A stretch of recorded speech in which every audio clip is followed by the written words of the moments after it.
Hello everyone, welcome to R K computer education YouTube channel. आज मैं आप लोग के लिए फंडामेंटल ऑफ अकाउंटिंग टर्म के बारे में समझेंगे। अगर आप एक बेहतरीन अकाउंटेंट बनना चाहते हो अपनी लाइफ में, तो ये सारे टर्म आपको पता होना चाहिए।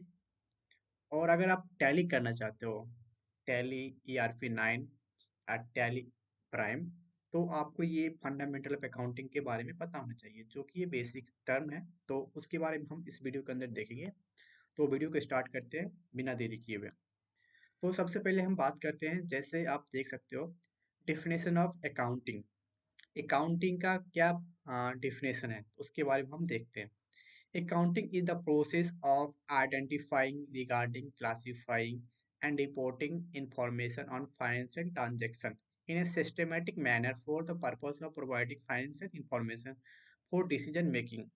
Accounting एक ऐसा प्रोसेस है जिस इसके प्रोसेस की मदद से हम लोग आइडेंटिफाई करते हैं और regarding, classifying and reporting information financial transaction, जो कुछ भी फाइनेंशियल का ट्रांजेक्शन होता है उसका हम लोग आइडेंटिफाई करके, उसको क्लासीफाई करके, सारा कुछ इंफॉर्मेशन को इकट्ठा करते हैं, फिर उसको सिस्टमेटिक मैनर में हम इंफॉर्मेशन को और इकट्ठा करते हैं, फिर उसको उसके बाद हम डिसीजन मेकिंग लेते हैं।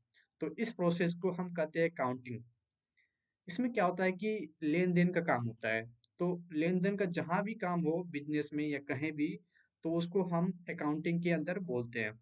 कुछ भी आप दुनिया में कुछ भी चीज देखते हो, सारा कुछ में लेन देन का काम होता है। जैसे आप कहीं भी जाते हो, कंपनी में, कार एजेंसी में, मोटरसाइकिल एजेंसी में, या ड्रग्स दुकान में, तो वहाँ पे सारा कुछ लेन देन का ही काम होता है। तो सारा कुछ रिकॉर्ड करने के लिए हम लोग अकाउंटिंग के बारे में जानना चाहिए, और उस सारी चीज को रिकॉर्ड करने के लिए हम कहाँ पे करते हैं, उसको हम टैली के अंदर रिकॉर्ड करते हैं।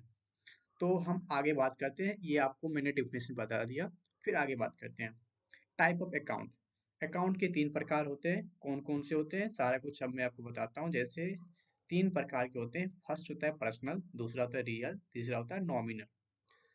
तो सारे के बारे में हम वन बाय वन करके डिटेल में देखते हैं। सबसे पहले हम देखते हैं पर्सनल अकाउंट क्या होता है। एनी इंडिविजुअल पर्सन और एनी फर्म और एनी कंपनी और a book is considered in personal account. Personal account, इसके अंदर कौन कौन से लोग आते हैं, कोई सा भी इंडिविजुअल हो जिसके पास कंपनी हो, वो कंसिडर पर्सनल अकाउंट के अंदर कहलाते हैं। जैसे राजा राजा एंड शर्मा, ये पर्सनल अकाउंट के अंदर आते हैं। राजू इंटरप्राइज, PNB बैंक, ये सारे कुछ पर्सनल अकाउंट के अंदर आते हैं। अब बात करते हैं रियल अकाउंट के बारे में। रियल अकाउंट क्या होते हैं? Account at any physical things. The cash account और goods account are example of real account. Cash account हो या गुड्स अकाउंट हो, ये सारे कुछ रियल अकाउंट के अंदर आते हैं। जिसका एग्जांपल आप देख सकते हो, cash, land, building, furniture, computer, etc., ये सब रियल अकाउंट के अंदर आते हैं। अब लास्ट जो है नॉमिनल अकाउंट क्या होता है? Account of any invisible things, that means that things are in term at cash are example of nominal account, जिसके अंदर डिस्काउंट, कमीशन, सैलरी, वेज, ये सारे कुछ के बारे में होता है, वो नॉमिनल अकाउंट के अंदर आता है। तो सारा कुछ मैंने जो टाइप था, मैंने सारे टाइप के बारे में बता दिया। अब बात आगे बढ़ते हैं गोल्डन रूल ऑफ अकाउंटिंग, जिसके बारे में ये सारे कुछ आपको पता होना चाहिए।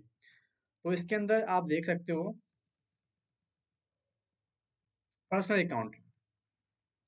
पर्सनल अकाउंट में सबसे पहले क्या होता है? रिसीवर। रिसीवर जो आ, उसको बोलते हैं डेबिटर। ये सब सारा कुछ हम टैली के अंदर जब करेंगे एंट्री, तब हम उस टाइम समझेंगे कौन रिसीवर है, कौन गिवर है।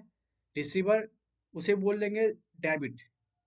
क्रेडिट, गिवर मतलब हम आपको पैसे दे रहे हैं, आप पैसे ले रहे हो। ये सारा कुछ इस तरह से होते हैं। हम क्रेडिट करेंगे, आपके पास पैसे जाएंगे, तो वो डेबिट हो गए।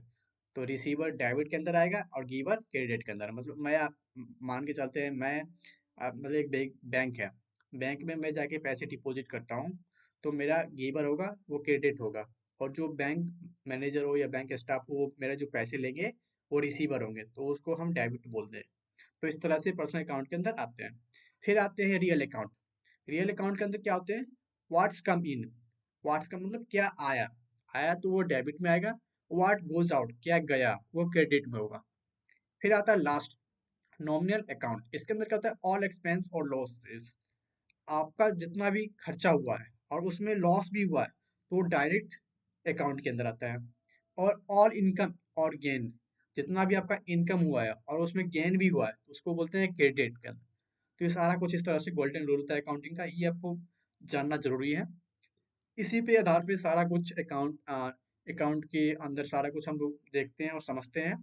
हम टैली जब करेंगे, टैली ईआरपी, टैली प्राइम जो भी है, उसके अंदर हम जब एंट्री करेंगे तो उस टाइम ये सारा कुछ आपको समझ आएगा। कौन गिवर है, कौन रिसीवर है, क्या आ रहा है, क्या जा रहा है, कितना एक्सपेंस हो रहा है, कितना लॉस हो रहा है, कितना गेन हो रहा है, कितना इनकम हो रहा है, सारा कुछ आपको पता चलेगा उस टाइम। तो हम वीडियो को आपको सारा कुछ सीक्वेंस में देंगे, हम अपने यूट्यूब चैनल पे, वहाँ पे आप सारा कुछ प्लेलिस्ट चेक करके देख सकते हो।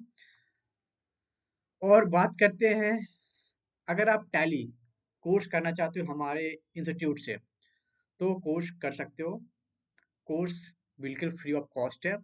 रजिस्ट्रेशन चार्ज आपको देने पड़ेंगे फर्स्ट टाइम, जो कि है बहुत ही कम, 299, ये रजिस्ट्रेशन फी है।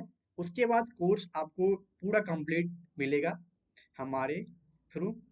और आपको पूरा जो भी डाउट होगा लेक्चर के बाद, आपको दिखाने के बाद सारा कुछ डाउट होगा, फिर आपको 2 घंटे का टाइम दिया जाएगा। 2 घंटे के अंदर आप हमसे कॉल पे मैसेज करके सारा कुछ डाउट क्लियर कर सकते हो। और कोर्सेज हमारे पास बहुत सारे हैं, टोटल 24 कोर्सेज हमारे इंस्टीट्यूट में। तो आप ये वीडियो देख रहे हो तो टैली का देख रहे हो, अगर टैली का कोर्स करने के बाद सर्टिफिकेट लेना चाहते हो तो हमारे दिए गए नंबर पे कांटेक्ट करके आप सर्टिफिकेट जनरेट करवा सकते हो और कोर्स आप यहाँ से कवर कर सकते हो। तो वीडियो कैसा लगा, हम और कुछ आगे देख लेते हैं। वीडियो कैसा लगा तो चैनल पे पहली बार है तो चैनल को जरूर सब्सक्राइब कर ले, लाइक और कमेंट जरूर करें। और लास्ट बात हम करते हैं कि who is the father of accounting.